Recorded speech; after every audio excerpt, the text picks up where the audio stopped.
Highlights from quarterfinal 1 in round 8 as we get ready to see who is going to Munich.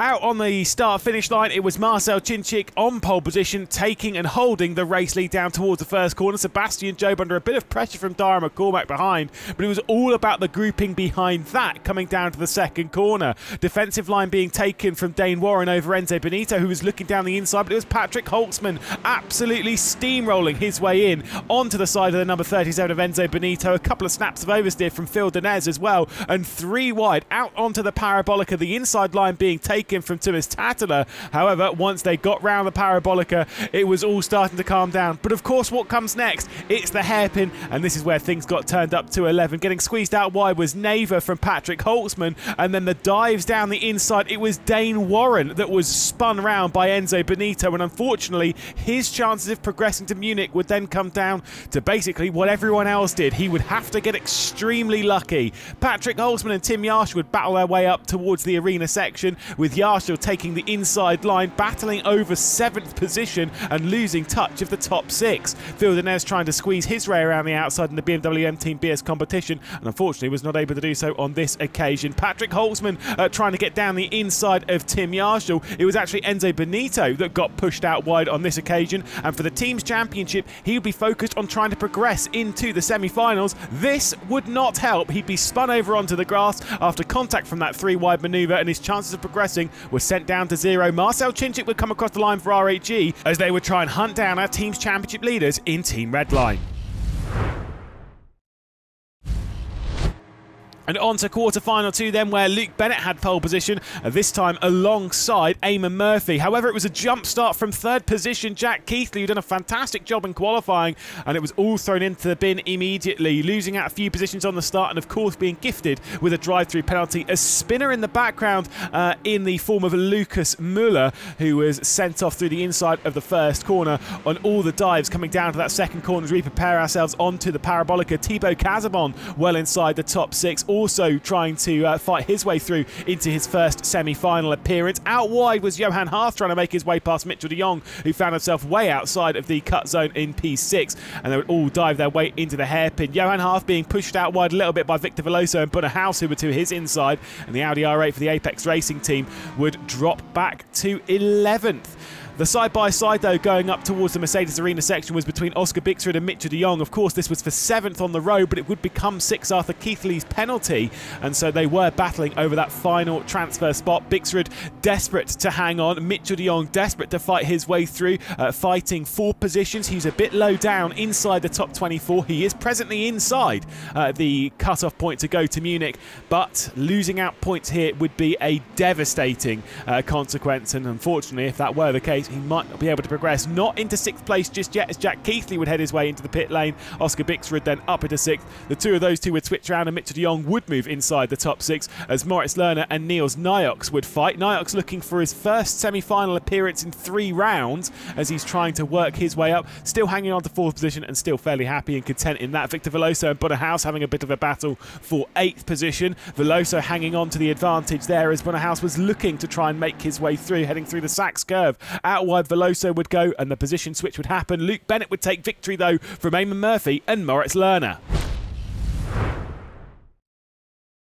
Highlights from quarterfinal 3, and the big story here is outside of the top 24 runner, Tommy Østgaard starting from pole position, looking to find his transfer spot to Munich, and it could be a result like this which sends him to it. Through the first corner he'd go and hanging on to the race lead, a big result at the moment for the heroic team. Looking in the background though, we've got the likes of Brzezinski fighting out with Joni Tumala, who was side by side through the first corner. They'd be side by side through the second and through the third, out onto the Parabolica. Maximilian Benneker and Kevin Ellis Jr. looking to try and fight their way through as the duo behind of Ryan Barneveld and Lasse Sorensen would fight out onto the Parabolica. Also, the Williams car would just make its way through on Joni Tumala before they got to the hairpin, and of course Maximilian Benneker would make it 3 wide as they would race it down into the brakes, into the hairpin. Kevin Siggy presently outside of the top 6 and desperate to move his way through, courtesy of fighting for the top spot in the team's championship for Team Redline. He would need to fight his way through as the the likes of Lasse Sorensen and Ryan Barneveld would fight their way through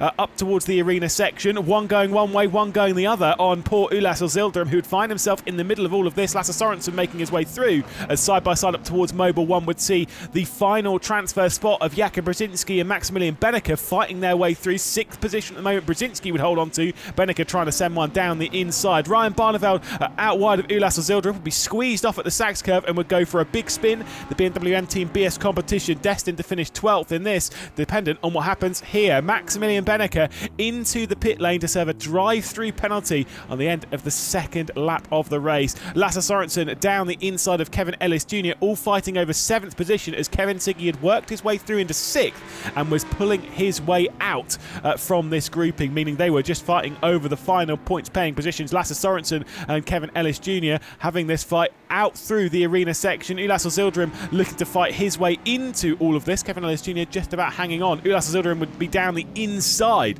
of Lasse Sorensen and the hairpin. Side by side off the corner would see Sorensen pushed out wide. Ulas Zildrum hanging on to 8th as they would race up towards the arena section, but Sorensen is not going to settle for that. He would find a gap, he would send it in, the pair of them fighting very hard. Sorensen would come through, Ulas Zildrum would go out wide, and the FaZe Clan car dropped down into 9th. Out through the final corner though, outside of the cut-off line to go to Munich. This will certainly help. Tommy Asgard takes his first win.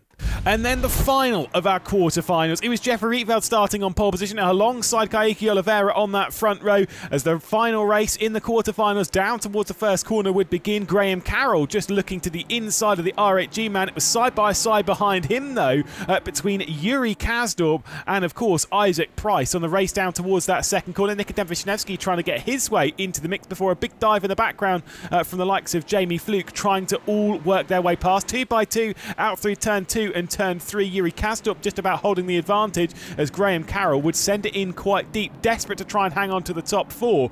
And of course Graham Carroll looking for his first semi-final appearance since round 3 of ESL R1. He's currently inside the top 6, but how much are you going to risk it when it comes to fighting inside that top 6? Isaac Price and Nikodem Wisniewski fighting over the final transfer spot, and the Williams Esports driver to the outside of the Mercedes arena section, also with looks in the background from Mikhail Gall. Isaac Price was just about able to drag himself almost alongside Yuri Kazdorp before side by side towards Mobile 1. Nikodem Wisniewski with the inside line. Brushes of contact here, there and everywhere. It's Mikhail Gall out wide with a fantastic save. He'd rejoin the circuit just about side by side with Jamie Fluke. A couple of bumps over to the rear end of Nikodem Wisniewski, and once again leaning on each other on the exit of the Sachs curve as they would head down into this final section of circuit. Mac Backham and Ian Porter were battling over 10th position, and Ian Porter, Crimsix, going out wide, just about able to keep the car pointing in the right direction before he sent it down the inside of Mac Backham. Beitske Visser also sat at the rear of this on her debut in ESL R1,